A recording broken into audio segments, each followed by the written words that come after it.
When it comes to what your family eats and drinks, you know your choices matter. You're the expert because you know what fits your life. And getting it right starts with good information. That's why America's beverage companies are sharing more information about our ingredients at goodtoknowfacts.org. No spin, no judgments, just the facts straight from the experts for more than 140 beverage ingredients. Visit goodtoknowfacts.org. What's going on, Eagles fans? Welcome to another episode of the No Huddle Show, our Philadelphia Eagles podcast for NJ.com. This is Cayden Steele, and joining me today will be Penn Live's Eagles beat reporter Johnny McGonigal. The Eagles are coming off an ugly loss against the New York Giants last Thursday and have to move forward to this week's game against the Minnesota Vikings. We'll talk about what happened in that Giants game, preview this Vikings game, and talk to you just generally about the concerns with this team right now. A team that looks like they're spiraling. They have no answers on offense. They're struggling on defense. It's a big mess. And we'll break down concern after concern after concern and tell you what ones are legitimate, what ones could be solved. But first, this episode is brought to you by Penco Tech. With two convenient campuses in Blackwood, New Jersey and in Bristol, Pennsylvania, Penco Tech has provided comprehensive hands-on career training for more than 50 years, featuring programs in HVAC, electrical, plumbing, automotive technology, and more. With dedicated instructors and career placement assistants, Penco Tech can give you the skills and confidence to build a brighter future. Financial aid is available to those who qualify. Learn more and take the first step by going to pencotech.edu. And let's get right into it, Johnny. What happened last Thursday night with the Eagles? A 34-17 loss to the New York Giants. It's not something that I would have predicted. Sloppy on both sides of the ball. Offensively, again, stagnant, not executing, questionable play calling. Defensively, struggling with tackling, struggling in coverage, not getting much pass rush. All in all, a really bad performance against a team that, for the Giants, they're feisty. They have some hope for the future now with Jackson Dart potentially, but this is a game that the Eagles should have won. It's inexcusable that they lost. And there's a reason to be really concerned now after what we saw last Thursday. Just take me through your mind as you're watching that game and then, like, in the days following, just how concerned are you? And, like, what was your thoughts on just that mess that we saw? Yeah, Cayden, look, I mean, what I was thinking during that game, during that Thursday night game, for me, and you know this, some of the listeners might not, but I also write about Penn State football for Penn Live. And I was just a few days removed from watching Penn State lose to UCLA in embarrassing fashion. And they lost because, in part, their defense couldn't contain a mobile quarterback who was just making plays on their defense time and time again. And we're sitting there in the MetLife Stadium press box, and I'm watching Jackson Dart extend plays, run for first downs, and the Eagles defense not have much of an answer. And it was like deja vu all over again. But there were obviously other issues too at play, and the offense being the biggest one ultimately for the Eagles that night and really throughout this season so far. We saw Saquon Barkley rip off two long runs, or at least not long by his standards, but long by normal running back standards, 18 and 13 yards on the first two plays of the game. And he finishes with 58 yards rushing. Like, once we saw those two plays, I thought, okay, Saquon against his former team, he hasn't gotten going yet. This is going to be the game that it happens, and it just didn't. And really everything snowballed from there in terms of offensive dysfunction, again, not being able to stop Jackson Dart. So like a deflating loss, certainly for the Eagles on a short week, and one that causes some questions to be asked. Yeah, it does. And my mind went here. And I'm not saying this is going to happen. I'm not saying it is 2023 all over again, but that's the vibes I got. That was a loss that they would have had at the end of the 2023 season. Kind of similar to the Week 18 loss to the Giants at MetLife, or similar to the Cardinals loss or the Seahawks loss, where on paper the Eagles are a better team, but there's just something missing that's causing them not to play well. Whether that's play calling, and that year it was Brian Johnson, or just players just not playing well. It felt like a team that was a little checked out, which is weird for a team that's only week 6 into the season, coming off a Super Bowl win. But some of the defensive players talked about it, how they were out physical. When was the last time you could say that about the Eagles? Maybe at the beginning of the 2024 season when they were still figuring things out. Um, but it was hard to watch that game and come up with a reason for why this team's bad. There's so many things going wrong, and I'm not sure if it's going to be like 2023 where things kind of go off the rails and they collapse. But there's enough problems where it could get ugly, and that was my thought. I mean, there's holes that are obvious on this team, like at cornerback too, and edge rusher, and there's injuries on this defense now. Quinny Mitchell and Jalen Carter. So that side of the ball that was so elite and so dominant last year is not. And then an offense that wasn't dominant as a passing offense last year. I mean, it's easy to forget because they won the Super Bowl and Jalen Hurts played well in the biggest games that mattered in the NFC Championship game in the Super Bowl. But they weren't great there last year, but they could run the ball with Saquon Barkley going over 2,000 yards. They were so dominant at the line of scrimmage and so dominant on defense, and they're not this season. And I'm concerned that maybe this is 2023. I'm not going there yet. Depending what happens in the next 2 weeks, though, and if they lose the next 2 weeks, I have a feeling things could get ugly fast. Yeah, especially with what they have beyond the bye week. They obviously have the Vikings coming up this weekend, and then they've got a game against the Giants on October 26th. They got the bye, but then think about what they have beyond that. It's at Green Bay, which is an NFC title contender. The Lions come to the Link, NFC title contender. You go at the Cowboys in a game where I know they won in week 1, but they were a CeeDee Lamb drop or two away from maybe losing that game too in the opener at the Link. So this schedule doesn't get any easier beyond these next two. The Bears, Caleb Williams is playing better under Ben Johnson. They go out to LA against the Chargers. So we knew this schedule was difficult coming into the season. But you certainly penciled in, or at least most fans would have penciled in, the Giants being a win this past week, last week, and it wasn't. So on the other end too, it's it's easy to be kind of very, I don't know, nihilistic might be the right word. I don't know if that's the right word or not over what this team is right now or isn't, but they are 4-2.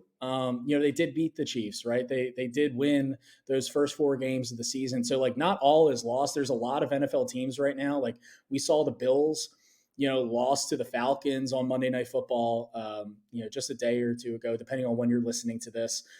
Teams are losing across the league. It's not just the Eagles. It's not just a Philly problem, which is maybe comforting in a way. There certainly are a lot of things to figure out and a lot of concerns, of which we will get to. But at the same time, they're still 4-2, so they're still in an okay spot from a broad perspective. But we know from watching this team through now a month and a half that there are underlying problems that could really fester. Yeah, the sky is not falling completely, and I don't want people to necessarily panic. But at the same time, take out the 2 losses. I mean, which were ugly. The second half against Denver, where they choke a 14-point lead, and the Giants game where it's a no-show. The Eagles have not played consistent football in the first 4 weeks. It's been like one half of promise or a couple of drives of promise, and then an ugly second half or an ugly first half. I mean, the Rams game, it was an ugly first half, a great second half. Bucks, a good first half, an ugly second half. The Cowboys game, just overall sloppy. And the Chiefs game, overall sloppy. And they get lucky when Travis Kelce drops that ball. I mean, at no point this season, even when the Eagles were winning, did I think they were playing like the best team in the league. But what they were saying after that 4-0 start, it's, paraphrasing a little bit, but a lot of the players would say, it's better to learn while you're winning than it is losing. Well, now they're losing, and now the issues are trickling into losses. Where they're kind of getting away with it the first couple of weeks, and the Giants' loss is unexplainable because even if you have issues, I mean that's a team that's probably going to still finish, a top 10, at least top 12 pick. Maybe Jackson Dart gives them some light and they win 6-7 games, but they're not going to be a playoff contender, and the roster's pretty weak. I can't explain that loss, but they have a lot of issues that contributed to that loss. So, Johnny, I want to dive into that now. The season's not over. The Eagles still have a ton of talent on paper, they're not playing to that level of their ability, and that's the concern. But at the same time, there is legitimate concerns that could hold this team back from reaching its potential. So I'm going to give you a position, a player, an issue, and I want you to rate how concerning it is, 1 out of 10, with 1 being the lowest and 10 being the highest. Starting with offensive coordinator Kevin Patullo. Oof. Let's see. Is an 8 fair? Is that too high? Is that too low? I know a lot of Eagles fans would probably say a 10 right about now. The only reason why I don't go that high to the tippy top is because he's 6 games into being an offensive coordinator. There's time to figure this out. Give him a little bit of grace. But when you've got Lane Johnson, your most tenured player on the team after the Giants game, saying that the run game and the offense overall is a little predictable, when you've got Saquon Barkley, the reigning NFL Offensive Player of the Year, who rushed for over 2,000 yards last year, when he says after the Giants game that, look, we're close to getting the running game going, but I'm honestly tired of saying that we're close. When you've got A.J. Brown running pretty much the same route through 3 weeks and obviously tweeting what he's tweeting and expressing frustrations through us and through the media. You've got Devontae Smith, who was silently frustrated. You've got Jalen Hurts, who's coming off of a Super Bowl MVP performance. And he's not looking like, those guys are not looking like they're on the same page. Whether it's the missed deep ball to Devontae against the Giants, the missed deep ball where AJ kind of gave up on the route a little bit, but like those little things, those cracks that are showing in the offense, like that all reflects ultimately on the head coach and Nick Sirianni, but that reflects on the guy who's calling plays, who's diagnosing this whole thing. When he's taking a look, week after week, day after day, Kevin Patullo, when he sits down and it tries to address what's going wrong with this offense, and we've seen now several weeks in a row that they're not necessarily being addressed. And when they are, it's in like these short spurts, right? It's like a drive here, a drive there, that they look really good. And then they'll go an entire half without scoring a point or moving the ball, or, their 3-and-out rate is disgustingly bad. I really hope it's not hyperbole here to say that it is a massive concern. The job that he has and hasn't done so far. And the only reason why it's not a 10 out of 10 is because he's kind of new at this thing. And I'm going to give him a little bit of grace. Yeah, I don't think 8 is unfair. I'd probably go like maybe a little lower, like a 7, which is not a huge difference. The only reason I go slightly lower, and we'll get into it in a second, the run game has not done well. But I think something that is a good reminder is that Jeff Sutton has a big say over the run game plan in terms of like what run plays they are running. Whereas, it's been that way since he's been here with Kellen Moore and Shane Steichen. And so I don't want to give Patul as much blame in terms of the run game. I think some of that does fall on Stoutland, and I think it's easy to forget that, we have to criticize him too. Although he's done great, so many times throughout his career as the Eagles offensive line coach, I think he's partly deserving of that blame. But the passing offense has looked just not good. I mean, that's just being nice. For whatever reason, it wasn't good last year either. So maybe that also kind of falls more on Nick Sirianni, and this is still kind of his system. So for those two reasons, I'll knock it down to like a 7, maybe even like a 6. But I don't think Kevin Patullo is doing a good job for the reason that you just pointed out, Johnny. When you have players like Lane Johnson talking about adjustments and alluding to the fact that they're failing to adjust, how A.J. Brown's coming out saying third quarter is their kryptonite. So it's telling you that these defensive coordinators are making adjustments in game, and when they get in the second half, they're throwing more stuff at Kevin Patullo, and he's not adjusting well enough, and the offense is predictable, and I don't think he has a good feel for playing calling. Like, he doesn't call plays in sequence to set up other things. It looks disjointed. It looks like they're just running plays just to run plays. I'm concerned about Kevin Patullo, and we saw how it went in 2023 when it got ugly. I mean, Brian Johnson got canned after the season, and I'm not saying that's going to happen, but play calling is an issue. It's a big concern, and it is affecting the quarterback. at least somewhat. You would figure at least the fact that the quarterback has another new play caller this year, he just can't get any continuity going with the same guy. How concerned, transitioning into that a little bit, about Jalen Hurts now? Um, I think he's played fine, but there's been some big mistakes over the last few weeks, and I'm not going to act like he's been perfect this season because he's obviously not been. Are you concerned about Jalen Hurts at all? And do you think he is? I guess give your number, but then also like, do you think he's a decent part of the problem right now? Yeah. So out of 10, I don't know, maybe a four, a three. That's where I kind of lean. And we just talked about Kevin Patullo. We talked about the offensive issues and everything. And one thing I do want to say on that, when it comes to Jalen, something that we heard all summer, something that was talked about, throughout training camp, throughout the preseason, is that Jalen, especially after winning the Super Bowl, that he's more confident now, right? And he has more ownership over this offense, and so that he's at fault a little bit too. We don't know the dynamic exactly in terms of how this is broken up on a game planning basis, but they're not going to. Kevin Patullo is not going to call plays that Jalen doesn't like. We see that with quarterbacks all the time, especially quarterbacks who are now as well established as Jalen is. And then on the field, we saw the interception that he threw Jahan Dotson's way when you look at the behind cam of that shot from last Thursday night, and it looked like AJ Brown was coming open in the back of the end zone. We saw him overthrow Devontae Smith on what could have been an 89-yard touchdown, which at that point in the game, really would have been the dagger. It would have been the play that put the Eagles up by a margin where they would have felt comfortable. And it just didn't happen, right? And then the Giants stormed back, and it was a big shift. So those mistakes are concerning. Now, when the running game isn't going as well as you would like, and you're forced to throw the ball as much as Jalen did last Thursday, and we know that that's not his bread and butter. That's not when he's at his best necessarily. So I don't want to kill him too much, because he did have a solid, very efficient performance in Week 1.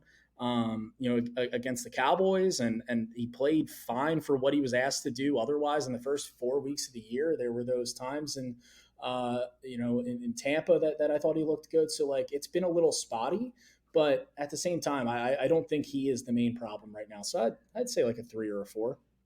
Yeah, it's fair. I would probably go a 4 as well. The one thing I will say is Jalen Hurts is a very good quarterback. I've always felt that way. But taking back to last year with the passing game, it wasn't consistent. He didn't always play well at the end of last year. There was multitude of problems last year as well. But I mean, people weren't blaming Kellen Moore as much, at the end of that stretch than they are Kevin Patullo. I mean, you had the same quarterback, the same passing issues, were in the same, criticisms of him missing guys, him not seeing guys. So he's well deserving of the criticism. He's not a perfect quarterback. I still think he's a very good quarterback. But consistently, I don't think he is the player that we saw in the Super Bowl and the NFC Championship. Yes, he has that in him, and he could do it, especially in clutch moments. And that's an important skill, and I'm sure the Eagles love that about him. But when it comes down to a down-to-down, game-by-game basis, he's not always consistent. And you are seeing some of the limitations. Johnny, you pointed it out. He's not built to pass, 35, 40 times a game with no run game. 2022 was his best year when they were heavily passing the ball more than they have, the last 2 years.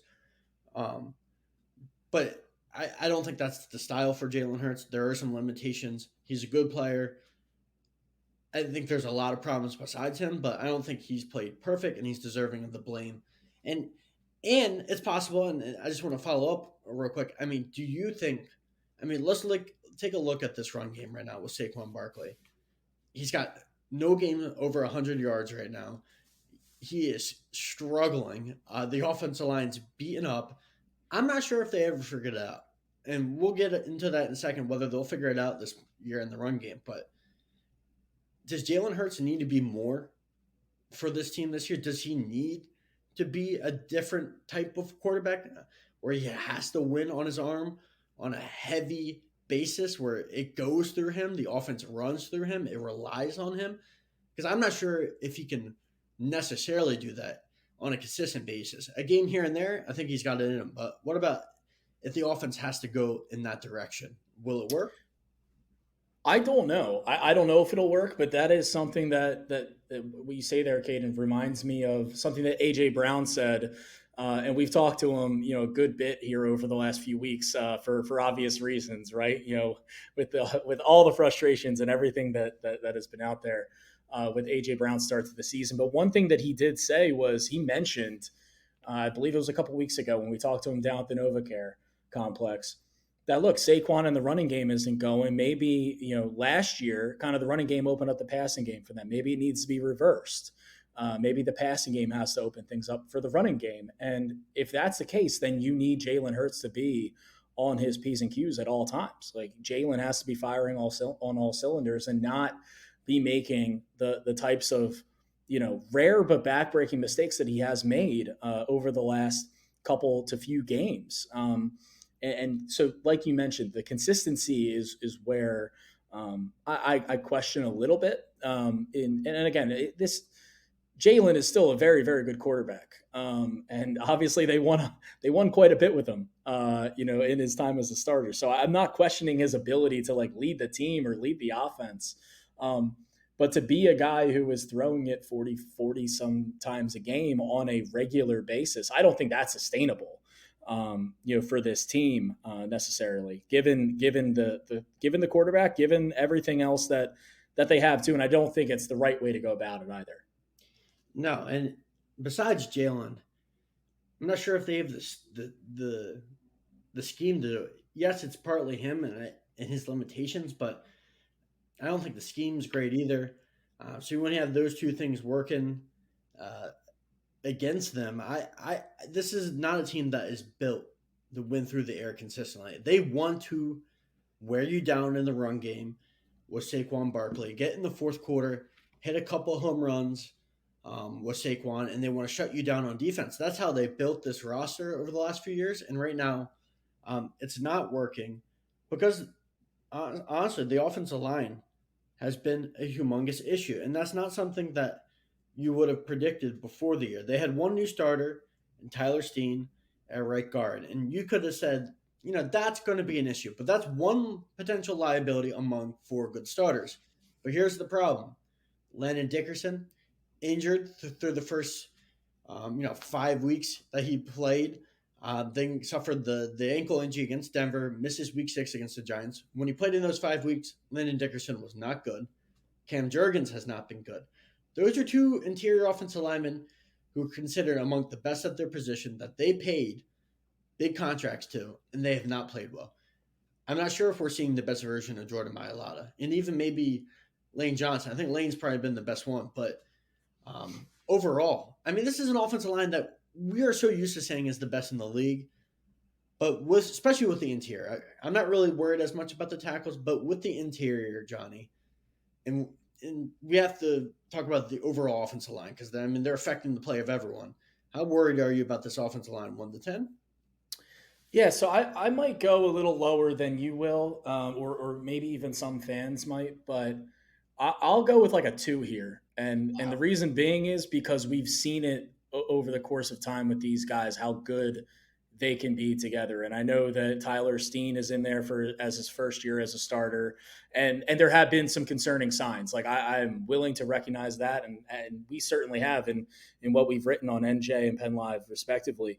But we look at what Lane Johnson has done over the course of his career, and he's dealt with whether it's a back, a neck, injury here and there that has forced him out of games, and Landon Dickerson coming into the year with the meniscus injury, now the ankle injury that's hampering him. We know Cam Jurgens, who had off-season back surgery. I think that's affecting him a little bit. So it's tough to know how healthy these guys may be at the end of the season, but we know that from a talent standpoint, they have everything they need to kind of regain their form and finish this thing strong. So if there's the reason why I go low on this, Cayden, is like if there's one group on this team, one position that coming into the year I felt as rock solid as possible, like just solid on like what they're going to be, and in terms of reliability, it was the offensive line, even with Steen coming in. And I'm not willing to give up on this group, just 6 games into the year when there's still a good bit of the season left. They have to get healthy. Maybe this mini bye will help. Maybe the week 9 bye coming up will help that as well. But I'm lower than maybe some might in terms of a 1 to 10 here for you. I'm gonna go a 7.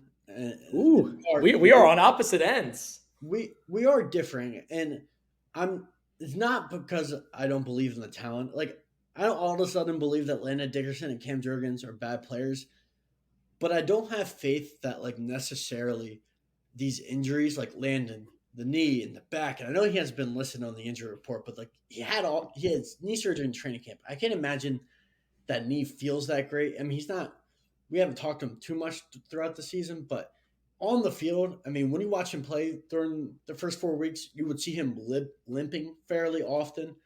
Now he sprained an ankle. We don't know for certain when he'll be back. It's just all the injuries that are compiling on Landon Dickerson. I wonder if that's just that wear and tear. Like, I don't know if that's magically going to get better this season.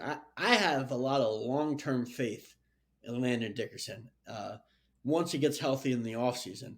And it's the same thing for Cam Jurgens. He had offseason back surgery. He has not looked the same this season athletically. I'm not sure if they're running plays that suit that skill set anyway, but I don't think athletically he's been as impressive. He's been an inconsistent performer as well. And I wonder if the back has something to do with that as well. I mean, that's 2 injuries right there. And if those guys aren't playing well because of injury, and this is, if they get healthy, then I might go back down to where you're at, like a 2 or 3. I'm just not sure if these guys are going to ever feel good throughout the year. And if they don't, Tyler Steen's been fine, but I don't think he makes up for the fact that your 2 highest paid guys aren't playing well.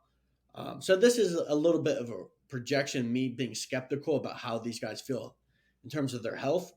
But I'm worried about this offensive line. It's been 6 weeks now, and they keep saying they're 1 block away and they're 1 block away, but they're missing a ton of blocks. Like, execution wise, it hasn't been good, and then the top guys are hurt. I still believe in Jeff Stoutland and figuring this out, and they have the talent. So maybe 7's high. I'm really worried about the injuries. And this offensive line doesn't go. This team doesn't go. And Saquon doesn't go. And that's where I'm really worried about the offensive line right now. But let's flip over to the defense, where there's equally as many concerns that could derail this team possibly. Let's go with the one that's most obvious to everyone on Thursday night against the Giants. Cornerback 2, whether it's Keely Ringo or Dory Jackson. It looks like it's going to be a Dory Jackson now. Vic Fangio said on Tuesday that he'll likely go with Dory. When Quinion's healthy, Dory will be the other corner. Either way, I don't care if it's Dory, Keely. They've both played really bad this year. Keely in particular got roasted in that Giants game on the 50-50 ball, the little Jordan Humphrey down the field.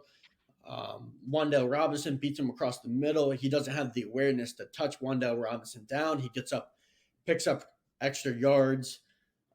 Both of these corners have struggled. And Johnny, I'm going to wrap Drew Makuba in this as well. He missed the tackle on the touchdown to Wan'Dale Robinson. Also tripped up Cooper DeJean on that play.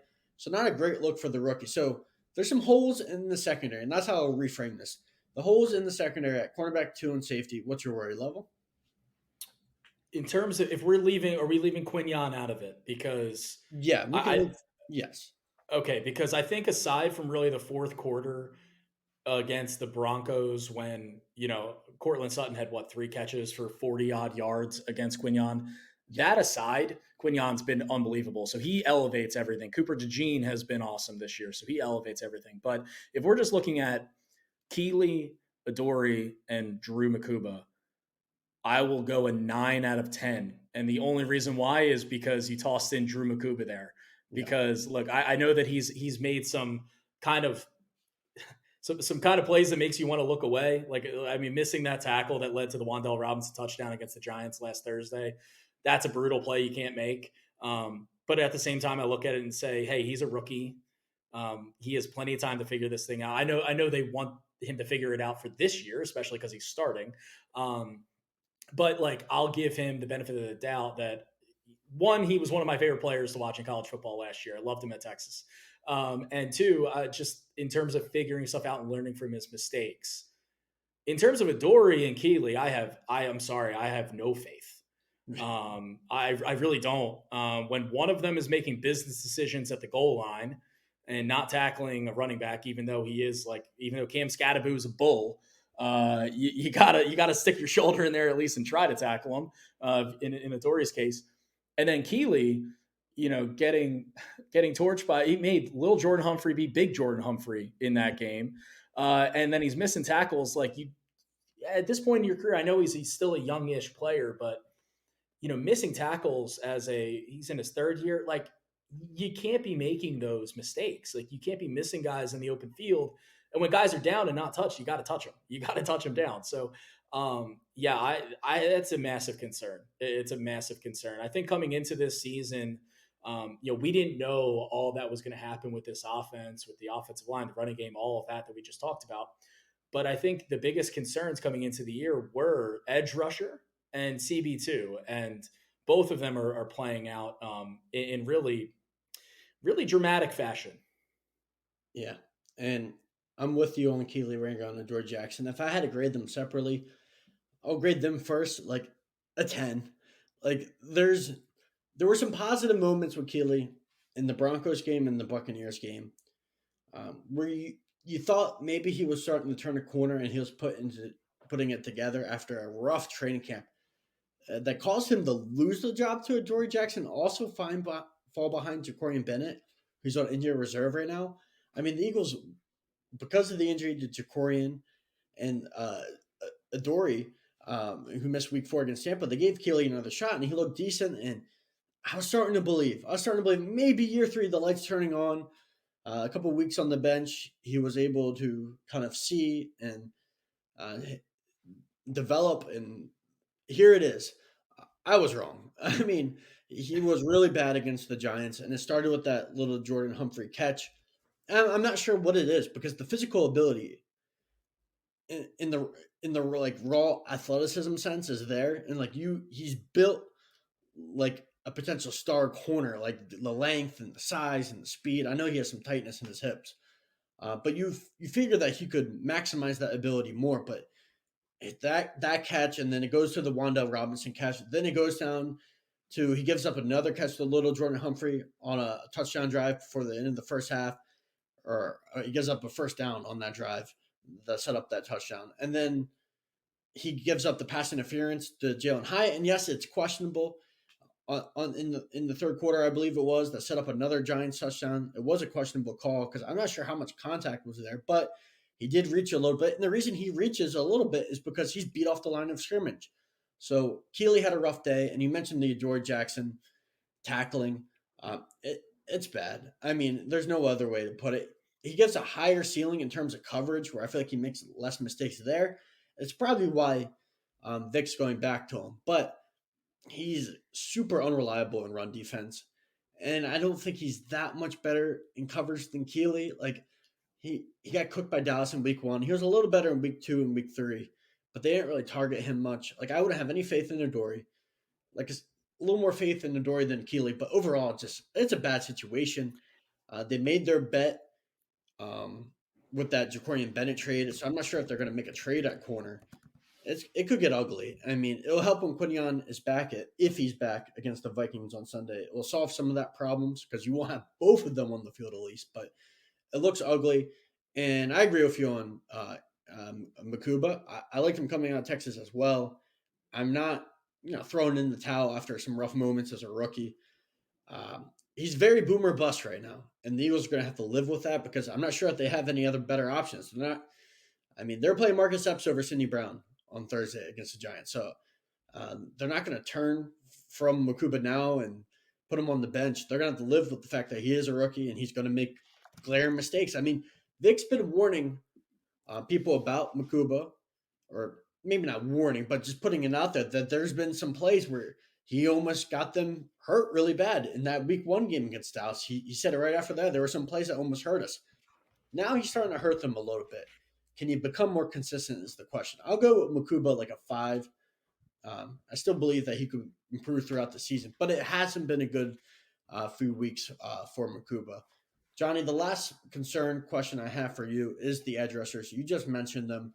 Zadarius Smith retires on Monday, leaving an already thin group even thinner at this point. Like, they couldn't afford to lose more depth. And once Smith's on IR, they'll get him back in November. But even with Nolan Smith, I don't know how I feel about this group. What's your level of worry with this edge rush group that has a sack from Patrick Johnson on the current roster and nobody else now because Zadarius Smith is gone? Yeah, I mean, I'll go with I'll go with an 8. And the only reason why I won't go a 9 or 10, two reasons. One, I think Howie Roseman's going to make a trade. I think he kind of has to at this point. They made the move to bring in Zadarius Smith after that Cowboys game. And he was already in Philly when they announced it early that Friday. If you remember, that was a Thursday night game, and it was announced like Friday afternoon. Like, he was in town. That felt like it was a ready to go situation that they knew they were bringing him in because they knew that they needed him. And now he's gone. So what do you do now? Okay, Nolan Smith, again, like you mentioned, is out until November at this point on IR with that triceps injury that he re-aggravated, that he dealt with over the offseason. And so you need something. You desperately need something. And there are teams out there who are going to be willing to offload assets, that are going to be in fire sale mode. Whether it's the Jets with Jermaine Johnson, whether it's the Dolphins with Jalen Phillips, and or Bradley Chubb, whether that's Trey Hendrickson with the Bengals. There are teams out there that are going to be looking to salvage something from some of these talented players in seasons that are not going the way that they hoped. And Howie Roseman will be there working the phones until that trade deadline on November 4th. And so that's the only reason why I'm not going full, like, sound the alarms about this edge rusher group, because I think it will get better. I think they are kind of forced into a corner at this point, that they have to use some of this draft capital that they have to change things around. The other reason I'm not at a 10 is because I think I think, or maybe I just hope, just from an observer of football standpoint, from someone who's going to be watching these games, I hope to see Jahad Campbell, get off the edge a little bit and be used as an edge rusher, because this is something that the Eagles drafted him to do. They drafted him obviously as a linebacker. He was an off-ball linebacker primarily at Alabama, partially because Alabama's defense had injuries and he had to play there. But we know that he has untapped potential as an edge rusher. He was recruited to Alabama as an edge rusher. And he has that explosiveness and that get-off that you could use off the edge. And I think we're going to see that. I think Vic Fangio hinted at that. When Vic says something is possible, it almost means it's a certainty. At least in my small sample size of covering this team now for since July. So I those two reasons, that they could make a trade, and that Jahad Campbell now with Nakobe Dean back at linebacker, and if it's Nakobe and Zach Bond at linebacker with Jahad working some off the edge. That could help that group and help that unit. But otherwise, man, it's rough. it's rough when you need Patrick Johnson out there, and look, credit to him for making that sack. But like Joshua Uche and Azeez Ojulari being inactive for the first 4 games of his Eagles career, Jalix Hunt being a developmental piece that has, they're asking a lot of him to develop very quickly. So but he hasn't really shown a whole lot so far, to be honest with you. So yeah, there is a pretty high concern level with this group, and they certainly need to change something. Yes, they do. Right now, the way it's currently constructed isn't good enough. I'd probably go 6 or 7. They don't have enough right now in terms of getting after the quarterback. And I know that they get some pressures, and people bring up how quick, Vic brings up how quick quarterbacks are getting the ball out.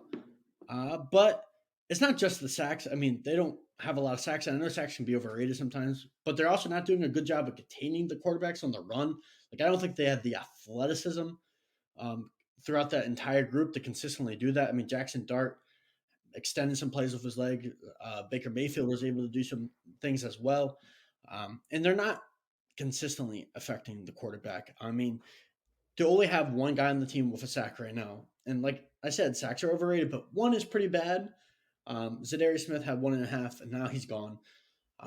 Azeez Ojulari flashed in that Denver game, but I'm not going to trust a guy that Vic didn't trust to play. The first 4 weeks, I know he pointed out the special teams, but it wasn't over Josh Uche and Za'Darius Smith and Hunt. I mean, they didn't feel like he was good enough on defense to carve out a role for him on game days. So I'm not going to trust him all of a sudden. I think Uche is flashed, and I think Hunt has some ability and some upside, but like you said, he's still a working developmental type project where, like, a year or two from now, I could see him being that type of player. He's not there yet. You've seen the flashes, and that's great. But this is a team that needs an immediate impact. And Nolan Smith's a good player. But even with Nolan Smith, I'm not sure if Nolan Smith is like a high end. I mean, he's a good player, and I think he's a good starter, but he's not like an elite number one edge rusher or anything along those lines. Like, obviously, he finished off the year really well last year, but now he's got injuries adding up. I'm worried about this group, and I think a trade is what could salvage it and make it a solid group and maybe not a liability. Maybe they won't be as down as they were last year, but they could get back to being more effective than they are now. And the guy that you mentioned that I do believe is the best fit and the most likely is Bradley Chubb. His contract runs through 2027, but it's fairly easy to get out after this year. So, like, he could be a 1 year rental. And plus, he played with Vic in Miami in 2023, and not every player in Miami liked Vic Fangio, if you remember. But Bradley Chubb also played 3 years with him in Denver. So Vic knows Bradley Chubb. He's worked with him for 4 seasons. If there's a guy he's familiar with, comfortable with, that is still productive, like Bradley Chubb has 4 sacks this season, had 11 sacks in 2023. There's some injury concerns. He's had 3 season-ending injuries in his career, so there is some risk. But, I mean, Vic Fangio should be comfortable with him. And they need a guy that can make an instant impact, that has a feel for Vic's system. They can't get a guy that's going to take 7 weeks to learn Vic's system. Like, Vic needs a guy that he can trust right away. He didn't trust Bryce Hoff last year, and we saw what happened. So Bradley Chubb, to me, Johnny, the guy you just mentioned from the Dolphins, makes all the sense in the world because of that connection. And let's see what they do. The trade deadline's on November 4th. We'll have you covered more over the next 3 weeks as they potentially make moves to make this roster better. But first, they got to get in the position where they start winning games again. If they're going to give up all these assets, if your team is falling apart and they lose to Minnesota and they go 4-3 and they go 4-4, it's a harder pill to swallow when you have to give up a ton of draft capital when your team is reeling and they're not good. So what's going to happen this week on Sunday against Minnesota on the road? Not an easy environment against Brian Flores' defense. We don't know who's going to start at quarterback either for Minnesota, Carson Wentz and J.J. McCarthy. But it's not a great Vikings team, but there's enough talent on this Vikings team, especially Justin Jefferson and Jordan Addison going against those corners that we just criticized and talked about for 5 minutes about how bad they've been this season. Johnny, is this a get back on track win? Is that what you're feeling, or is this another loss coming for the Eagles? I have a feeling they're going to get back on track, and I think the mini bye would have certainly helped in terms of having these conversations. Big picture, right? Moving forward after a loss like the Giants, a loss that really leads into and requires conversation amongst the players and the coaching staff and some reevaluation on kind of how we're doing things, at least from an offensive standpoint. That's where I'm looking at, because, the Vikings run defense is not very good. Neither was the Giants. And I mentioned it earlier, in the pod, that after Saquon did what he did on those first 2 runs against New York, I thought it was going to be the big Saquon game, the 150 yards and a touchdown, and he breaks loose, and it just didn't happen. So maybe I'm a little naive to go back to the well there and think that it could happen, but I'm also just kind of betting on the talent there. I'm betting on Saquon Barkley and this offensive line to figure it out against a Vikings run defense that has been had so far this season. I think they're allowing 4.6, 4.5 yards per carry.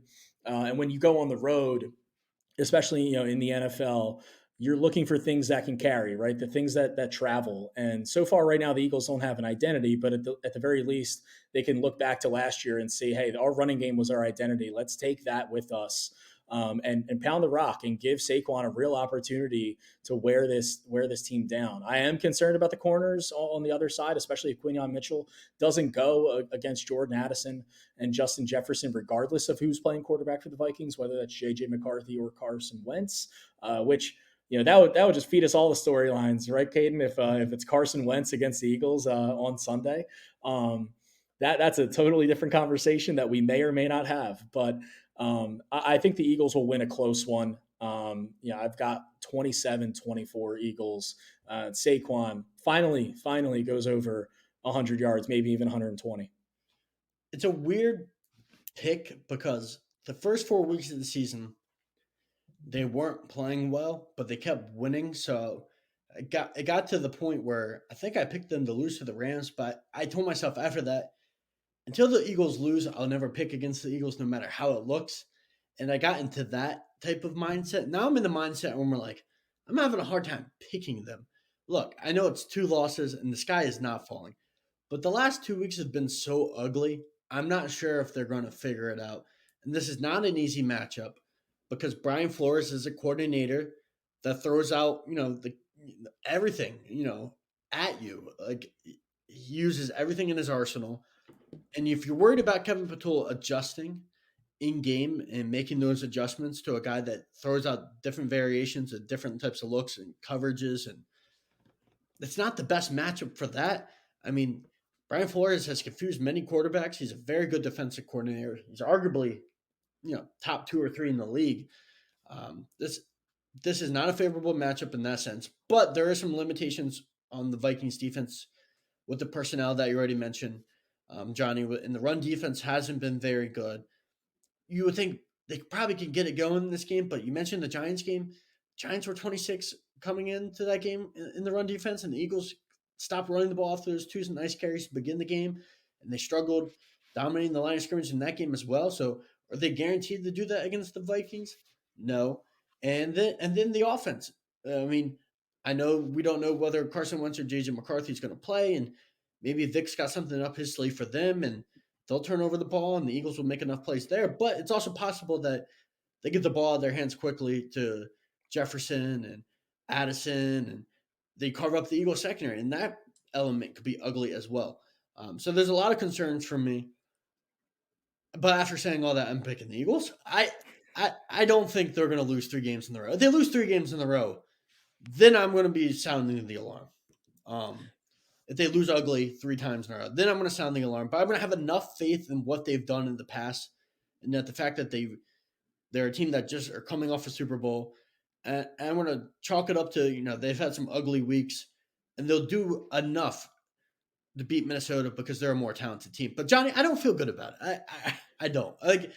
How could you? No, like I totally get it. And look, what I mentioned before too about like some of the conversations that you can have, in the having a Thursday night game and then needing to refocus over these next 2 before you have the bye week, and then before you have the brutal stretch beyond that. Like sometimes it can be overstated a little bit, so I don't want to overstate it, but I will say like the tone and what Lane Johnson said to us after the Giants game, I can only imagine what he was saying, in the NovaCare complex, Friday, Saturday, like over the weekend, like, talking to his teammates and talking to these coaches about what they need to do. And we know that last year, Lane was a big part of kind of reshifting the focus after that 2-2 start and getting this offense into an identity. Like he's a big voice. And so I think players like that and figures like that in the Eagles locker room, mean a lot when you have a 2-game skid like they did,